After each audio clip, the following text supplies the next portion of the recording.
Welcome, everybody, to the Locks DFS podcast. I'm your host, Christian Hardy, with Adi Narang. How you doing, Adi? Doing good, man. How about yourself? Good. Just watching Syndergaard, Quantrill. Why are we having this conversation? We've been talking Battle all it day. out. We've literally been talking all day. So I know exactly how you are. Well, just wanted to check up. I don't ask enough, so just wanted to say. I know that's good enough. Anyway, yeah. So we're here to break down. It's this Wednesday slates. It's Tuesday night. We're here to break down the four-game main MLB slate, or four-game early MLB slate on DraftKings FanDuel, 8 games main slate on DraftKings and FanDuel.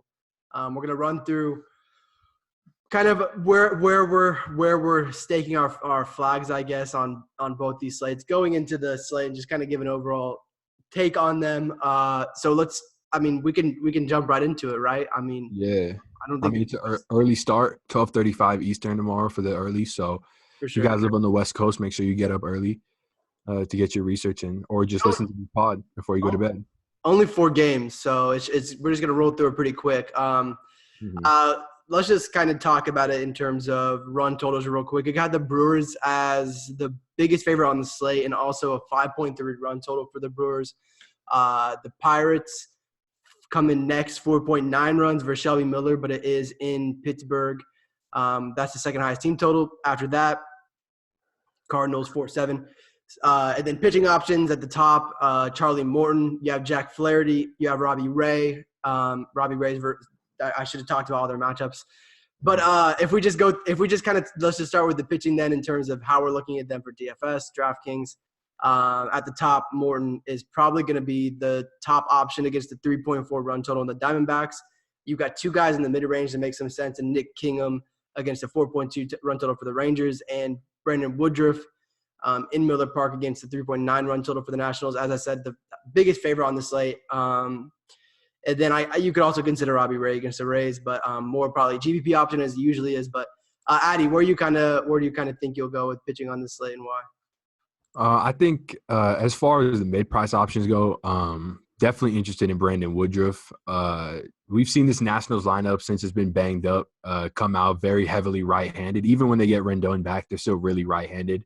And 2.75 xFIP versus righties for Brandon Woodruff with an 11.51 K per 9. His biggest issue, he's got nasty stuff. His fastball is disgusting. His biggest issue has just been getting that first strike, but his first strike rate has ticked up in recent games, which shows that there's a concerted effort in that. So if he gets ahead of batters, he is good to go. So I love him at this price. And then I think as a high price guy, it's going to be a tough call between Charlie Morton and Robbie Ray for me. I think Robbie Ray has some massive strikeout upside in this spot. The Rays on the season have the highest strikeout rate versus lefties, 31%.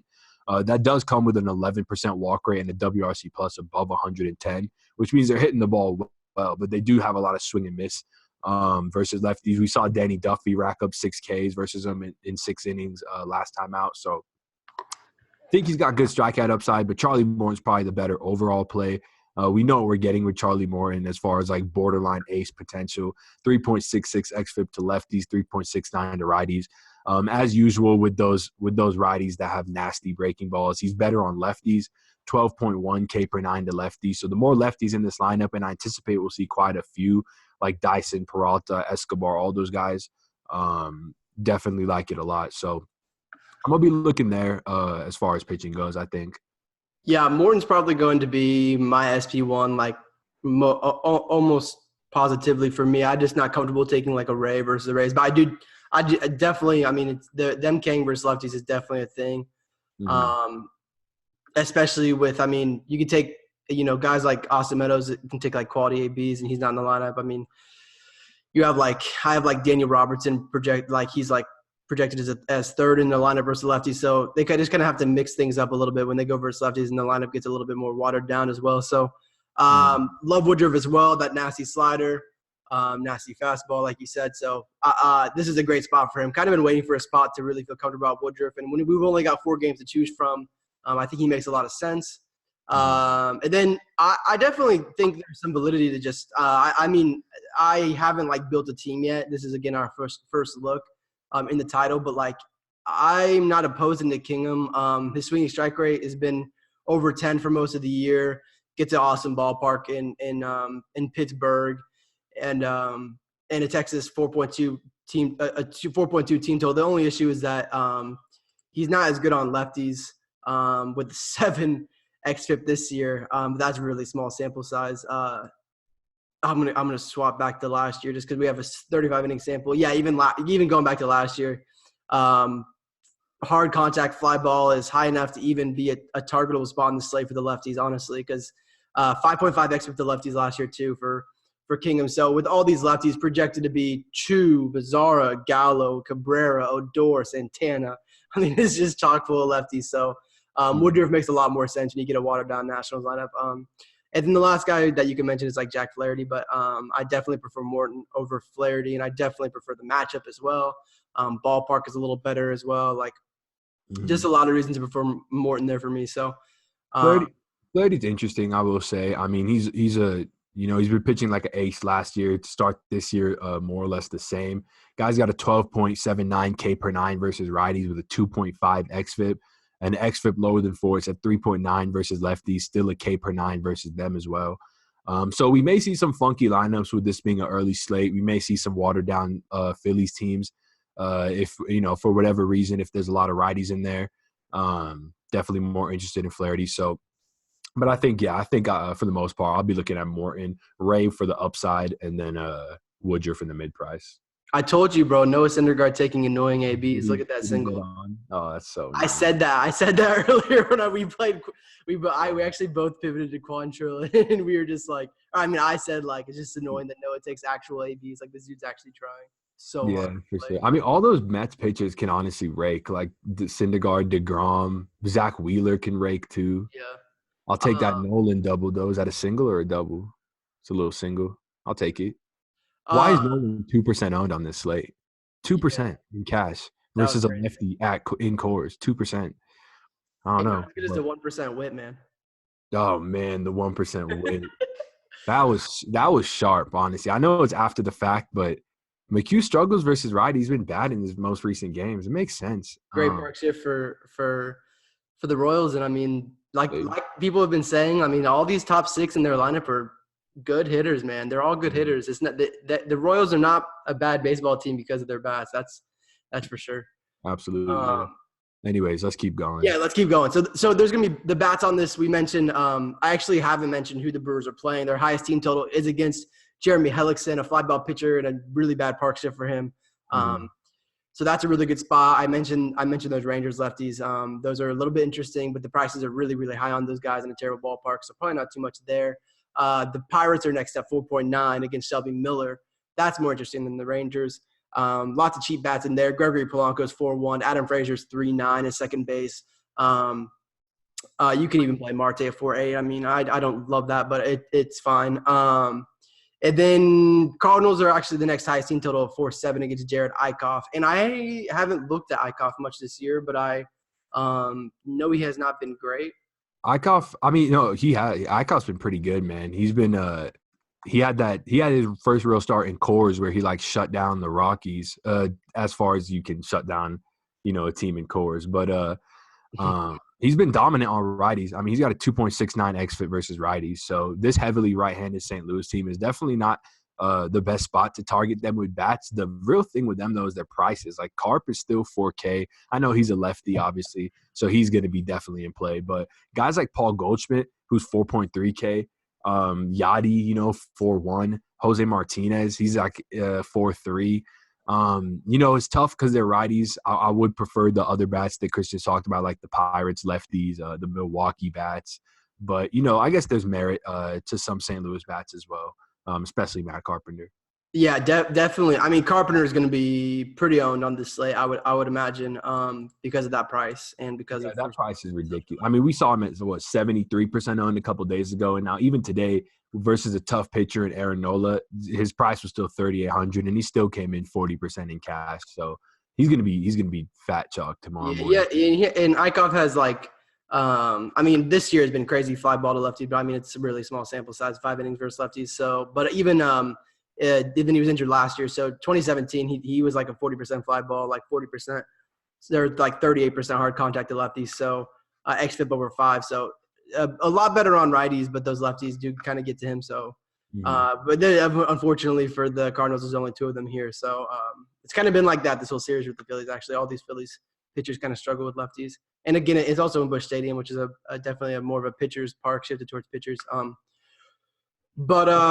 Yeah. So for me, it's going to be getting as many Brewers as I can with the pitching I decide to go with. Travis Shaw will probably be very popular at 3-1. We didn't really talk about these Brewers at all specifically yet, so let's kind of go through them one by one. Projected lineup for me is Kane, Yelich, Grandal, Moose, Shaw, Braun, and Thames. If Shaw's Yeah. batting 5th like that, he's basically a lock. Yeah. Like they don't even really have to think about that at that price. Grandal is going to be a real good cash option if he's batting that high, even at 4-2. And on the positive side of his splits, I mean, he hits both pretty well. But Yeah, it's going to be a Jam Brewer slate for the morning for sure. Hellickson, 2.7 home runs per 9 to lefties, over 1 to righties, 6 xFIP to lefties, 4.4 to righties. Hellickson's a guy that does generate a lot of soft contact when he's on. And his hard contact rate's only about 30% this year, so it's not bad. But I mean, he's just not a good pitcher. He's walking too many batters. This Brewers lineup's way too deep. Getting Shaw at 3-1 and then Carp at first base at 4K, you can really load up on some bats as well as getting good pitching. So it's going to be a fairly straightforward slate. I honestly feel like we probably covered it deep enough. Yep, yeah. I was just about to say I'm pretty much ready to move on. It's pretty clear you're looking for those cheap Pirates like Frazier and Polanco, looking to get as many Brewers as you can, and then playing Carp pretty much like. It's pretty straightforward with a good amount of good pitchers on it, So for a 4-game slate, a good amount of good pitching on it. Where there's not a lot of teams to target. So yeah, let's move on to the 8-game main slate. I'm not sure how far we're into the podcast. Zoom doesn't tell us how far we are, but I think about 15, 16 minutes in, I think. Cool. All right. Let's that should kind of do it for the early. Should be easy to build a team from that. Okay, let's go on to the main here. I haven't really.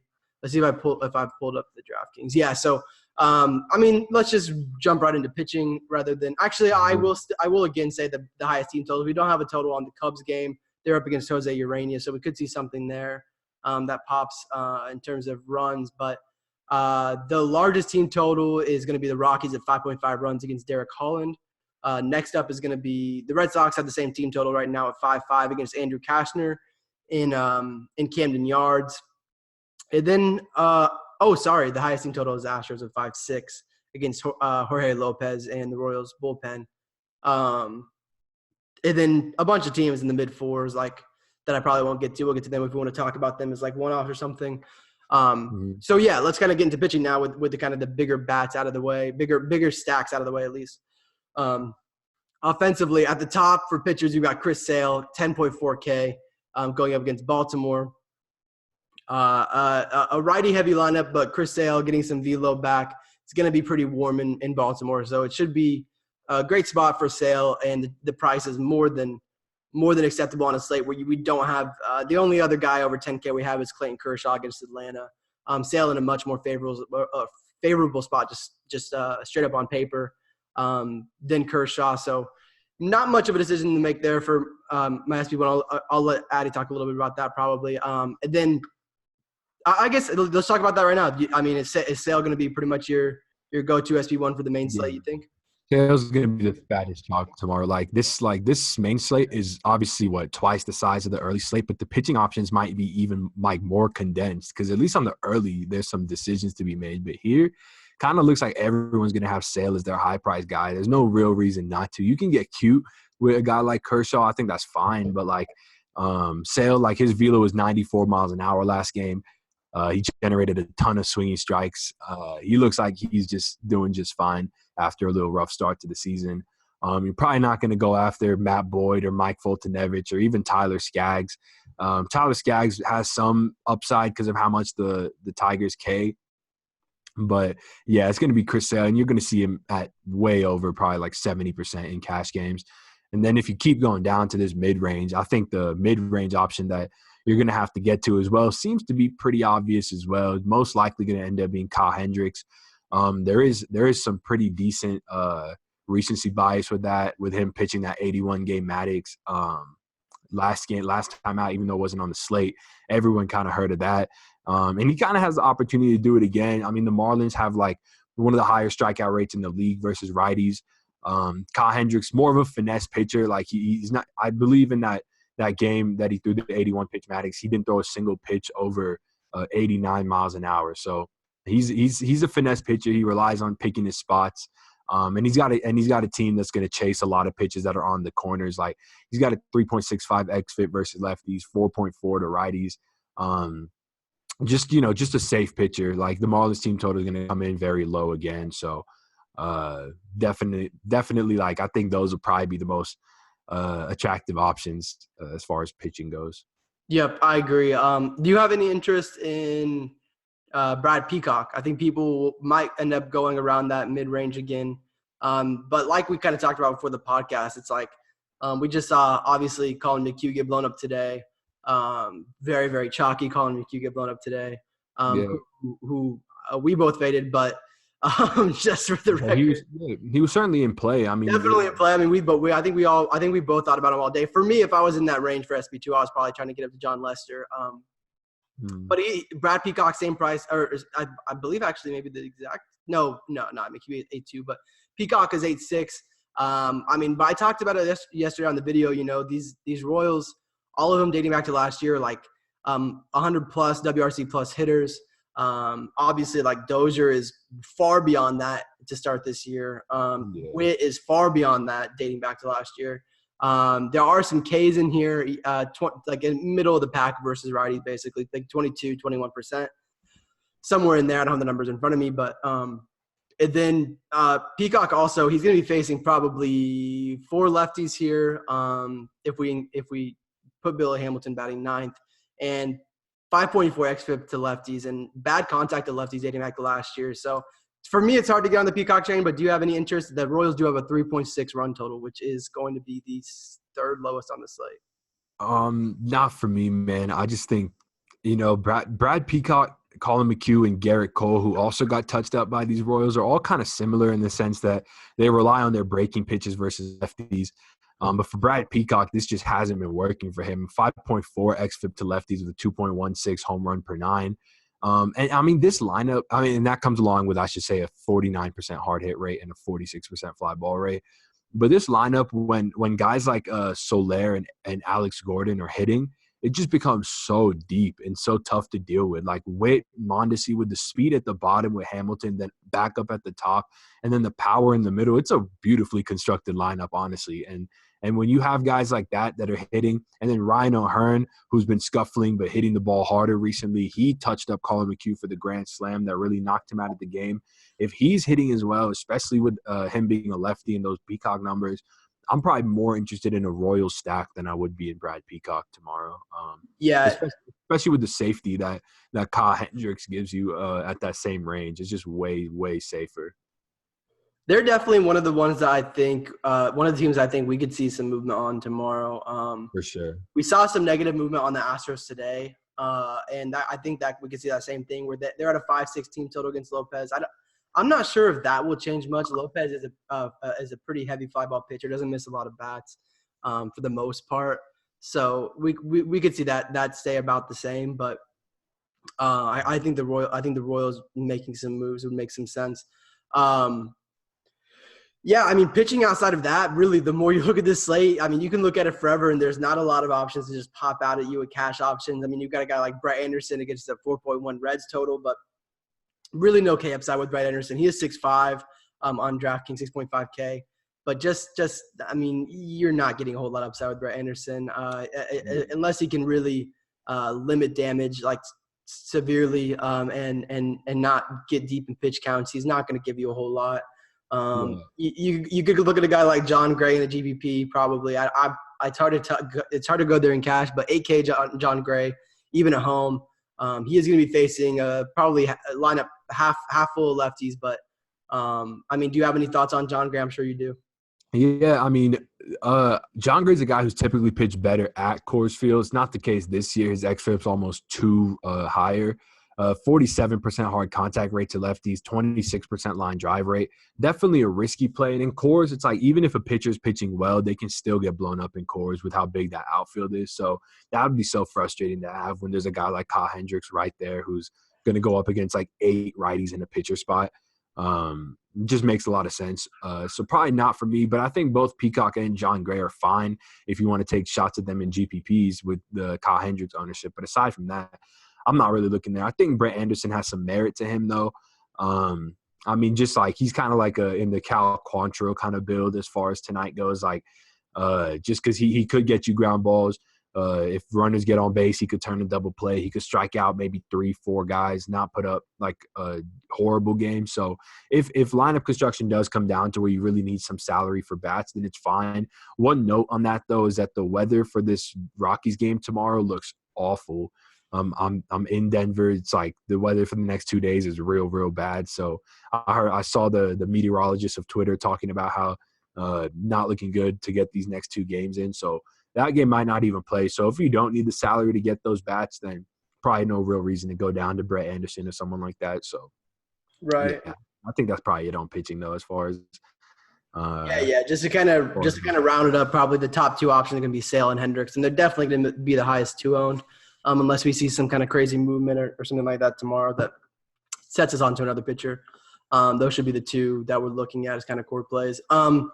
All right, let's move on to bats. Yeah, so we mentioned the Red Sox against Andrew Kashner. They're at 5-5. So probably one of the most targetable in terms of teams tomorrow. I haven't pulled up Jorge Lopez's numbers, but the Astros do have the highest team total of 5-6 actually on the slate. And back against the lefty again. So we're back to that traditional kind of like Astros lineup with Reddick batting 6th.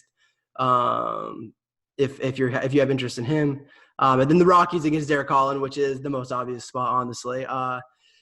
Trevor Story 5.6K, Nolan Arenado 5.5K, Marco Reynolds 4.2K, Ian Desmond 4K. All those guys going to be guys that I definitely want in my cash build. If that game plays, which even if it does play, unfortunately, it's actually looking like 38 degrees, which sucks. Yeah, it's pretty miserable conditions here right now. Yeah, but so we're just going to have to play that by ear tomorrow. But if the game plays, even at that temperature, I'm trying to put those guys in against Derek Holland as many righties as I can, pretty much from the Rockies. Yeah, it's the same thing today, and we see 10 runs in the top of the 7th, so they'll score runs in cores. Let's do this positionally, though, real quick. We can just knock it out real quick. Okay. Sure.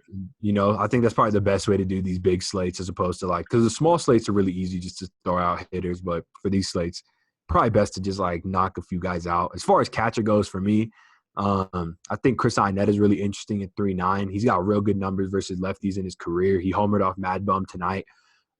Think that's interesting. Aside from that, not too much. Probably going to come down to a punt like a Sandy Leone wraparound stack versus Andrew Kashner. Like Christian mentioned, these Red Sox. I think that makes sense. Robbie Chirinos. You're just going to keep Robbie Chirinos. I mean, yeah, Jorge Lopez, over 30% fly ball, over 40% hard hit, 4.5 xFIP righty. So, I mean, in a bad bullpen to boot. So, Chirinos has been raking recently. He's an actual good catcher hitter, which is nice. But I mean, it's 4.2K, so it's never going to be you got to play Robbie Chirinos or anything. Cano double. But yeah, that. Other than that, I'm not seeing too much of catcher either. So we can kind of move on. Yeah, let's head to first base. First base, Mark Reynolds, 4.2K is probably off the top for me. Let's see what else there is. You got a cheap Yuli, but not too interested there. I'm not scrolling down by prices, so I'm looking at lineups. I mean, Mitch Moreland, expected to bat cleanup against Andrew Kashner, who's quite a bit worse on lefties in his career. That makes a ton of sense. Anyone for you that stands out? Yeah, I mean, we talked about or we touted, I should say, Brandon Belt tonight. It's kind of the same thing. John Gray, 48% hard hit rate we mentioned. He's still way too cheap for a hitter of his caliber in Coors Field. 4.4K is just too cheap. We've seen him lace 2 doubles today. Just a great ballpark for him. And then scrolling down, a guy we talked about earlier as well, Ryan O'Hearn, 3.6K with those numbers that we said as far as Brad Peacock's go. It's the same as John Gray's, almost 48% hard contact to lefties, 48% fly ball. Hearn hits righties way better than lefties, not even close. Oh, yeah, absolutely. I mean, Ryan O'Hearn's got 42% hard hit rate to righties and a 35% fly ball. And the biggest note is that he walks like 12.5% clip, and he only strikes out 20% of the time, which is big for a guy like Ryan O'Hearn. Because if he's making contact, despite how hard Hunter Dozier's been hitting the ball, Ryan O'Hearn actually has the highest average exit velocity on this team. And so I'm really interested in that spot. And if for whatever reason Brad Peacock comes in as like the third highest owned starting pitcher, there's great leverage off of that. For sure. But I think that's probably all. I think we did a good job of covering the rest of the guys, I think. Yep, I agree. Okay, moving on to second base. Let's just I'm going to pull up the prices actually for this one. Obviously, you have Altuve is going to be owned again today. He was massive chalk at 4.3K or massive chalk today at 4.3K, like 70% chalk. He's 4.4K in against a worse pitcher, although he is a righty. So not quite the splits. But Altuve just batting second is, and between all these other guys that are like 5K plus, he just makes the most sense as the Astros exposure. So he's gonna be the most owned, I'd say. You've got Joe Panic against John Gray. The Giants have a 4.6 run total, but again, he's only going to be 500 less. Then if you go a little bit cheaper than Panic, you have Garrett Hampson. If he bats seventh again for the Rockies, he makes some sense, especially if you're going with a Rocky stack. Just throwing him in there makes some sense. Outside of that, Jurickson Profar is real cheap, 32.2K. Yeah, I think you kind of nailed all three of the guys really that anyone's going to be looking at. The other guy that I might mention is Eric Sogard. He's just so good, man. Yeah. This dude rakes like 204 WRC plus versus righties. His walk rate is 3 times his strikeout rate versus righties. He's striking out at a 5% clip versus righties, and he's walking at a 15% clip. Hitting the ball incredibly hard, 42% hard hit rate to righties, 40% to lefties. Hitting line drives, 35% line drive rate versus lefties, 42% fly ball rate versus both hands. Like, this dude's just a real professional good hitter. Like, it's crazy that he spent so much time in the minors because he's good. And when he got called up from Milwaukee last year, he was good to start that as well. So like him, but yeah, I don't think you're paying for Eric Sogard over Jose Altuve. I just think he makes a nice little, pivot. If Descalzo bats lead off, he makes some sense. But it's supposed to be rainy in Chicago, so it's hard to tell how that game's going to play, but we could see Yangervis Solarte crack the lineup as well. He's 3.8. He would make sense in some course field exposure. Yep. Okay, let's move on to third base. Let's do it. Let's pull up prices first.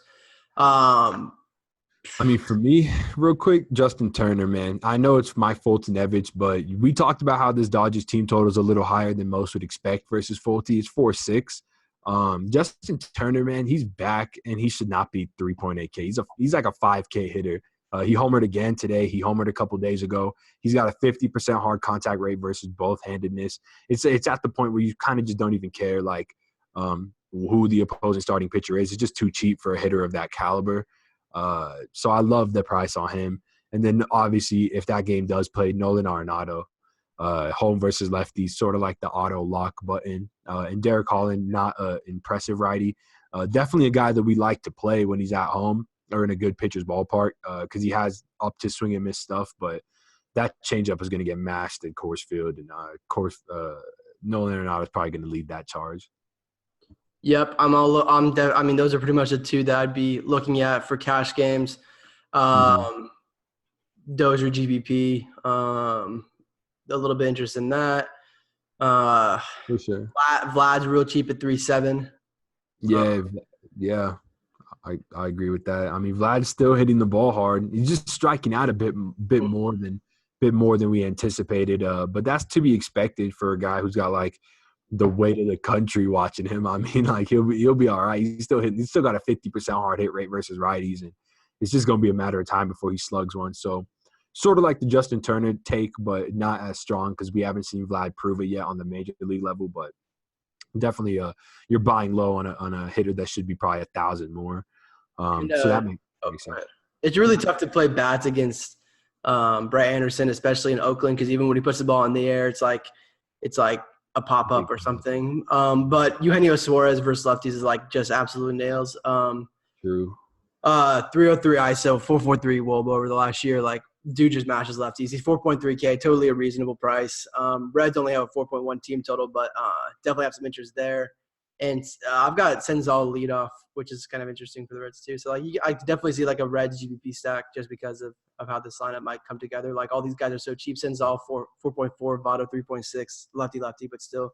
Suarez 4.3, and then Puig at 3.9. So those are just so cheap. But you don't really need to pay for pitching. But I'm just saying, if you did want to pay for both those two spots, like get Kershaw or something, that stack makes a little bit of sense to me. Yeah, okay. I think that should probably do it for third base, though. Yeah, I think that's good. I'm just gonna play Nato if that game plays. So right, if that game plays, Nato. If not, JT probably. Yeah. You guys, I mean, yeah, you'll see Nato in there if the game plays.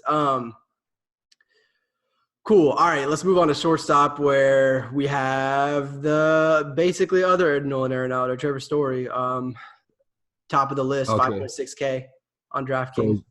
Froze up for me there, but shortstop, let's do it. Yeah. No, you're good. I hopefully it didn't freeze for everyone else, but I was just saying, Trevor Story at the top, pretty obvious top option. 5 again for the Rockies, 5.5 total. Like, Derek Holland.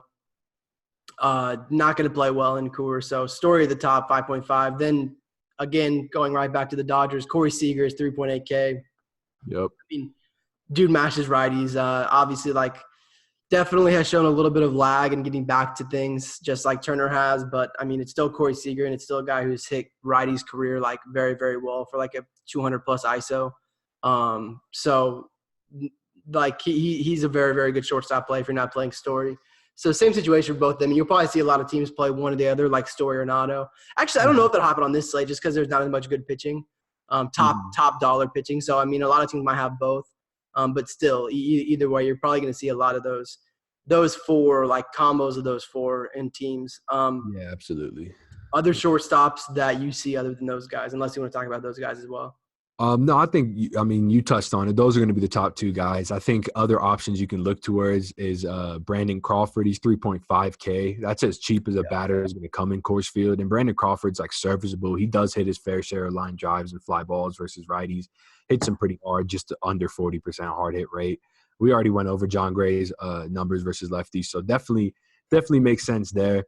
I could talk about some of these high price options because obviously guys like Mondesi and Correa and Xander, they're all in play. But if you're going up there and assuming that the Coors game plays, then you're not playing any of those guys. You're just going to play Story. So I guess as far as that goes, we'll have them on the lock sheet though. So if you guys want to check that out, obviously they'll be there. You can see our analysis on them there for sure because they'll definitely be on the sheet. For sure. That then obviously if you want to do on like a Red Sox stack, you have Xander Bogaerts, very expensive, 4.9K, but he's there. We haven't talked any about this Twins and Blue Jays game, but they did price. Polanco was real cheap today. They did move him back up a little bit to 4.7, so he is still on the better side of his splits versus the righty in a better park in Toronto. But so I mean he's fine. I saw some people playing him today, but. Just with Story and Seager on the slate, it's kind of tough to get to a guy like Polanco who just kind of falls in the middle and has a lower team total than both those guys, and not a great matchup against Thornton. So, but he's a fine play. I'm sure he will project solidly. And Quantrill has the bases loaded with 2 outs. Let's get out of this, buddy. Yeah. All right, let's do outfield and get out of here. The Nuggets game, I gotta go watch this, man. I'm dying right now. I gotta go. All right, outfield. All right. I'll let you go. All right, so I think you kind of touched on outfield when we first started talking about hitters a bit, but Josh Reddick, I'm really interested in hit that price at 4K. Guy's been stroking the ball to start the year, so that's definitely interesting.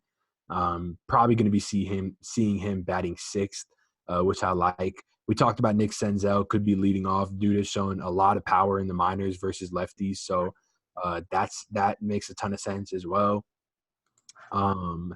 Assuming that this again, because we're operating under the assumption that this Coors game plays, Then San Francisco's kind of just loaded in the outfield. Yeah. Brandon Bell's got outfield eligibility. So we've already talked about him, though. Steven Duggar was batting second versus a lefty versus a righty. So we might see that alignment again. And then Mac Williamson, a guy who's just been raking in the minors. There was a little article written about him about how he's modified his swing.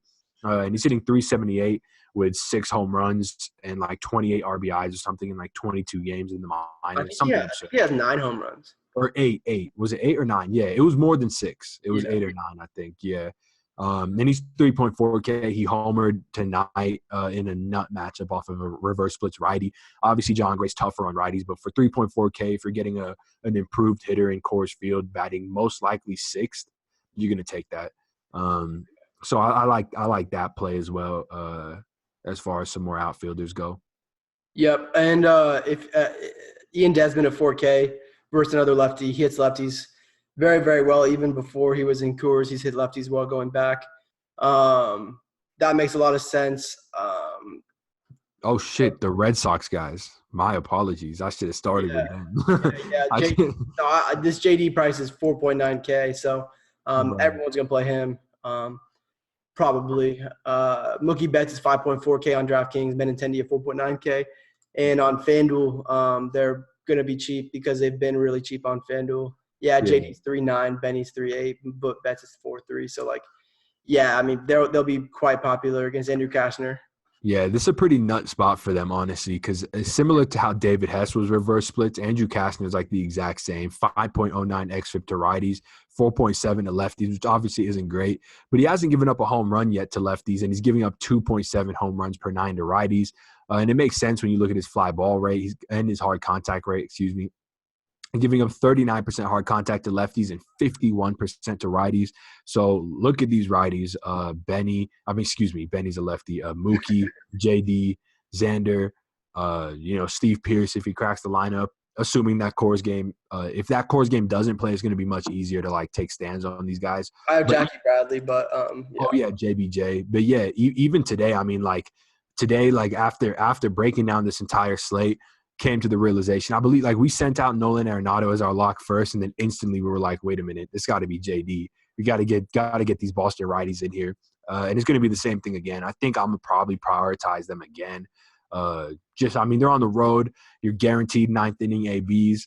The bullpen sucks. It's just a fun stack, Yeah, I was thinking about this when I was watching JD. I was just looking how shallow it is in center field in Camden. It's like, do you remember those charts last year that showed how many after he got signed by the Diamondbacks, or after he got signed from the Diamondbacks, they showed how many home runs he would have hit in Fenway.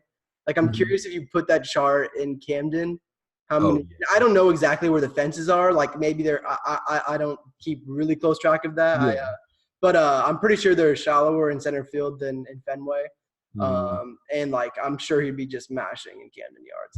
I mean, with JD, how many times have we seen JD just rip a ball to that gap in Fenway that's on the right center field gap? That is a little bit it's 430 feet away and it gets caught for an out. That happens all the time with a guy like JD who has a beautiful inside out swing.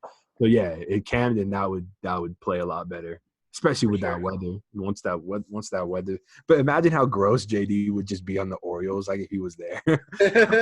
He's so nasty, but be terrible, yeah. Come to Colorado for real, but yeah, no. So that's probably it for outfield, though. I mean, we kind of touched on. Springer's too expensive. Brantley's too expensive. Those are probably just GBP plays. You're probably not going to put those guys in cash because you just prefer JD. Over those guys, JD and Mookie over those guys for me. So they're probably just not going to be too interesting in cash. Not going to really target Skaggs, not going to target Boyd. The Twins, Rosario is 4.6, which is fine. Marwin is 3.2, which is fine. But for me, Kepler and Cruz probably priced out. Grishik is real cheap versus Kyle Gibson, but Gibson's been quite good this year. I think Gibson actually makes sense as a GBP play, with a little bit of a tiny bit of upside, I don't know. Yeah, I mean it's fine. Yeah, I think he's fine. Like, I mean, Gibson used to be a guy that we picked on all the time, but he's honestly got pretty decent swing and miss stuff. Right. And He's the really Blue, improved with the swing and misses here. yeah, and the Blue Jays, I mean, they're consistently like they're going to end the year with like in the top 4 or 5 in K percentage, at least versus righties for sure. So yeah, definitely makes some sense. I mean, we didn't touch on him in pitching, but it will be on the lock sheet. So Cool. Yeah. probably a good segue out of here. Or Yeah. I Yeah. guess we can do our home run calls or. Oh yeah, we can do home run calls. I guess we didn't do them for the early, but also my lineups page just like died. It's not even loading. So you can go ahead and make All your right. calls then. All right, let me look through it a bit. I think for the high price guy, I'm gonna go ahead and take Mookie. Just want that righty action versus Andrew Kashner. And then do you want to make your high price guy now? I don't even know. Oh, here we go. I got it. Yeah, let me go ahead. Let me pull it up. My bad. I mean, I like probably just JD again. Yeah, JD. I'll just take Right. JD. Yeah, I mean it's JD or Nolan. Like, so Right. I'll just ride the JD take. Right. That one. I mean he's pretty good versus righties. So Cash is pretty bad versus righties. So And low price, you want to go first? I am looking right now. So All right, I can take it then. go ahead. I'll take Ryan O'Hearn, 3.6K. We talked about the 48% hard hit rate, 48% fly ball versus lefties for Peacock, and the 42% hard hit rate versus righties for O'Hearn. Little short portion right as well in Houston. So love that spot. 3.6K. That's cheap, man. I like it. I am struggling, man. I think I'm gonna take I think I'm gonna go with like Desmond is on the edge of 4K. 4K and cheaper is good. 4K. I think that's probably got to be the pick. Then I'm like seeing very little that I'm liking for home runs. You got him. You got Reddick, maybe. Yeah, I saw Reddick too. I think I prefer Desmond for a home run. Oh, maybe a Seager, maybe a Turner. Yeah, I saw Seager, Turner too. No, I'll ride Desmond. Those are all the guys I was considering. You literally named all the guys. So like can't really pick on a red. Like there's just not a lot of home run spots I love. So yeah, I'll just stick in Coors and go with Ian Desmond. Let's do it. Yeah, so that'll do it. Don't forget that if you want more analysis on both these slates, we'll have it. LocksDFS.com. We rank our players, we rate the players, and we have a breakdown of the players as well on there for all of the kind of like how we're feeling about them on FanDuel, how we're feeling about them on DraftKings, and oftentimes will be in the comments as well as like just statistics that we're looking at to help us make our decisions. All kind of in the breakdown there. So that's a daily thing we do, and for subscribers, so definitely check that out. LocksDFS.com. Go ahead. Excuse me, not to interrupt because you are touting our product right now, so like I shouldn't be interrupting. But I've really been enjoying like these breakdowns. Like I think they're a good balance of being like analytical with numbers and as far as like game theory goes as well, as far as the slate breaks down. Because sometimes it's just like sometimes you got to lock because like it's not like baseball. Anyone can go 0 for 5. You know, basketball, hockey makes more sense making a guy a lock, but sometimes you just lock a guy because of like positional scarcity or something like that. Like, so it's been fun. It's been fun doing these breakdowns and changing them up, and I think members have really taken well to it as well, for sure. For sure, yeah. All right. With all that said, LocksDFS.com. I'm at ByHardy on Twitter. Adi is at ReallyAdi. The links are in the description, whether you're watching on YouTube or on your iTunes. So wherever you're listening, thank you for listening. Make sure you subscribe, like. If you're on YouTube, comment. We know we're giving those free passes away like candy. All right. See you guys for Friday's slate. See you guys then. Peace.